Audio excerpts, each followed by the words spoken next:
Salvete, amici. Today is an important day.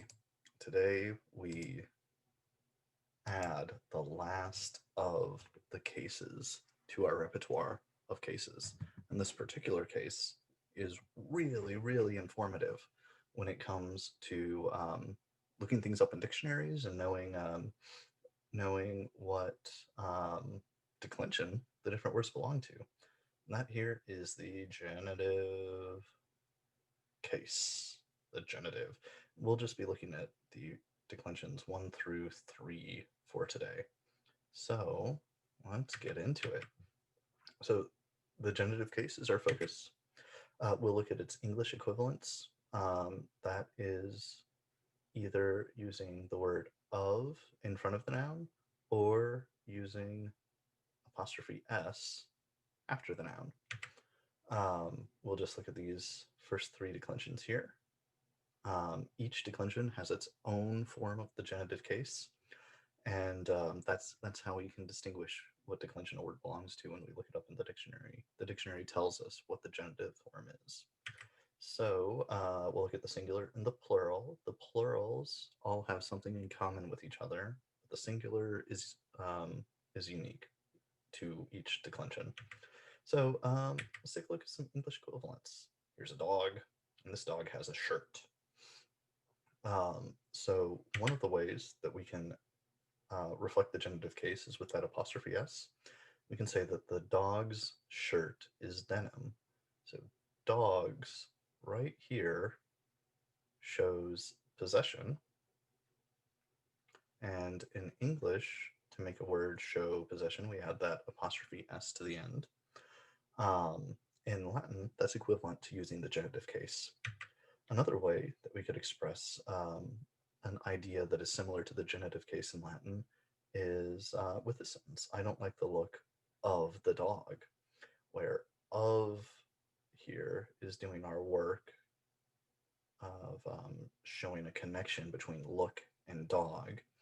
And this, we might call this an objective genitive idea, since it's kind of like the word dog is the object of the abstract idea of look. It's really closely related to possession. And both of these ideas in Latin are expressed with the same case ending, so they're indistinguishable in Latin. Using of to translate the genitive case will typically give you a good translation. That it might sound a little weird, but it will be comprehensible. So let's get into it. Here are all of the endings that we've seen so far for the first declension. Now let's take a look at a case example here. So if we want to express an idea like the woman's hair is curly, woman's here, this possession is what we want to express with the genitive case. So we could also say the hair of the woman is curly. Maybe that doesn't sound quite as natural, but I think you can understand it. In this example, of the woman is our expression that is equivalent to the genitive case. In Latin, both of these ideas would be expressed very similarly. We would say coma, that is equivalent to the hair. Est, there's our just for is, and crispa is curly. So feminae, right there, that is our genitive form. Feminae means of the woman or woman's. Woman's. And it's that AE right here that is our genitive singular ending. So we look at the genitive case. In the first declension, AE is our personal, or is our case marker. We only use that AE in the first declension. Okay. So let's take a look at the plural form. So here we have 2 women. we could say the women's eyes are covered. Here, women's is the English equivalent of the genitive case. And we could say, similarly, the eyes of the women are covered. And in this example, of the women is our genitive case. So here, oculi feminarum sunt operti. Oculi is how we say eyes. Sunt are. And operti is covered. Leaving us with feminarum here to mean of the women or women's.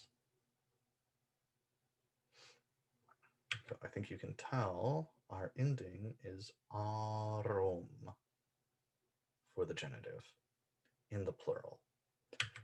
There's arum. Now, all genitive plurals will have this um ending. Some of them have a little bit before, like this long AR. Some of them will have other sounds here, but all genitive plurals end in um. So, feminarum, of the women, there's our genitive plural ending, and these are all of the different endings available for the first declension. Okay, let's look at the second declension now. Here we've got a picture of a man. We could say the man's beard is red. And in this sentence, man's is our genitive equivalent. But you can guess the other expression of this idea. You could say the beard of the man is red. And I'll give you a second to decide what part of this is the genitive expression. It is of the man. Okay. Again, we're going to use the same word in Latin as the equivalent to both of the man and man's with an apostrophe s. So here's barba, there's our word for beard. Est is rubra, red. And weary, then, is the way that we are going to say of the man, or just man's. And you can see that our case ending is a long I. So in the genitive, for the second declension, we'll use a long I to mark the genitive case. In this example, meaning of the man or man apostrophe s, weary. So all second declension nouns use that long I in their genitive singular. Let's take a look at the genitive plural. Here we could say the men's eyes are covered. You know, men's is the way that we're expressing the genitive idea or the genitive equivalent in Latin. And the eyes of the men are covered. Instead of using apostrophe s, we're using the preposition of in English to mark that genitive equivalent of the men. Okay. In Latin, oculi still is our word for eyes, and sunt operti is still how we say are covered. But now, of the men, or the men's, is virorum. So this is men's or of the men. Virorum, where orum is our genitive plural ending for the second declension in the plural. In some poetic texts, that or will not be expressed. We would just say virum. If you go into AP Latin and read some Virgil, that's pretty regular. But still, more or less, our main way of denoting the genitive plural for the second declension is with orum. Very similar to the first declension, just an O instead of a long A. All right, just one more declension to go. So here, we got a dog. You could say the dog's ears are big. Dogs. All right, there is our genitive equivalent. And we could similarly say the ears of the dog are big. And now of the dog is the equivalent of the Latin's genitive case. So let's take a look here. Aures, our ears, sunt magni are big, and canis, that is our genitive equivalent to dogs, with an apostrophe s, or of the dog. This could be a little confusing because just the word dog in Latin as a subject is canis, but our case marker is the is. All third declension nouns in the genitive singular have the is ending. Some have is in the nominative singular, but all of them have is in the genitive singular. Right. So canis in this context means of the dog or the dogs. Okay, finally in the plural, we've got a couple of dogs. Say the dog's eyes are closed. Dogs with an apostrophe at the end can show the genitive. And here our regular old formula, the eyes of the dogs are closed. Of the dogs shows our genitive case of the dogs. In Latin, we have oculi again for eyes. We have sunt clausi for are, and closed. This could also be have been closed. Okay, so now for dogs apostrophe, or of the dogs,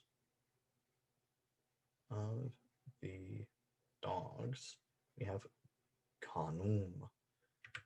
And our genitive ending, our genitive plural ending for the third declension is just the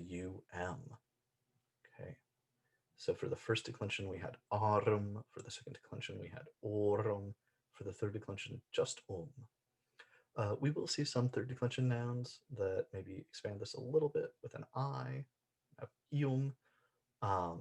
That's usually told to you in the dictionary when you look it up if you'll have that additional I for the genitive plural. Okay, so altogether, let's take a look at our different endings here. Let's start with the nominative singular. This is the form that you would look the word up under in the dictionary. So we have femina. The genitive singular we saw was an AE, so feminae means of the woman or the woman's, and feminarum is that genitive plural ending, where arum means of the women or the women's. In the second declension, we have weird. That was our example word. A lot of second declension nouns in us or also in the nominative singular, but all of them in the genitive singular and in this long I. So weary means of the man or the man's. In the plural, for the genitive, we saw virorum, that long O-R-U-M, to mean of the men or the men's. Okay, so some similarities here in the plural, not necessarily in the singular. All right, finally, our example word in the third declension was canis. We know that that nominative singular has a lot of variety. There's a lot of different letters or sounds that could come at the end of this third declension word, but every third declension word in the genitive case, in the singular, ends in is. So, although here canis just means dog as a subject, like the dog is cute, we'd say canis est pulcher. If we wanted to say the ears of the dog or the dog's ears, we would use canis again, but this is now is telling us something different. So canis in this context meaning of the dog or the dogs. That is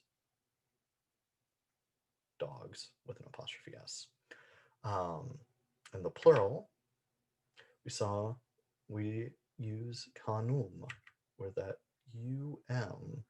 is our case ending for the genitive plural, meaning, let's see, I think our example was the dog's eyes are closed. So this is dogs with an apostrophe after the S, or of the dogs, of the dogs.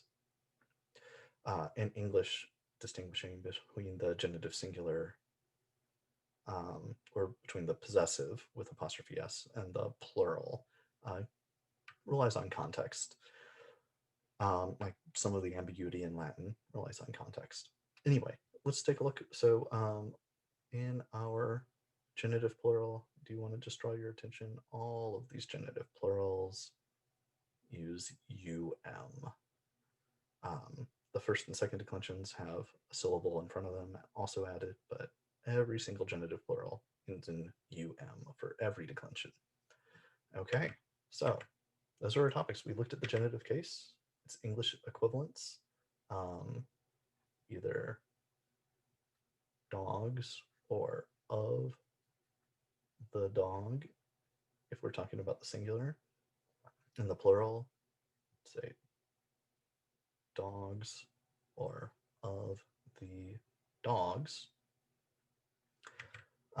We only looked at the first three declensions, and we looked at the singular and plural, seeing for the first declension AE, for the second declension long I, for the third declension IS, in the plural, seeing arum, orum for the second declension, and sometimes ium for the third declension. And that is the genitive. All right. So we are all done with that for today. Walite, amiki.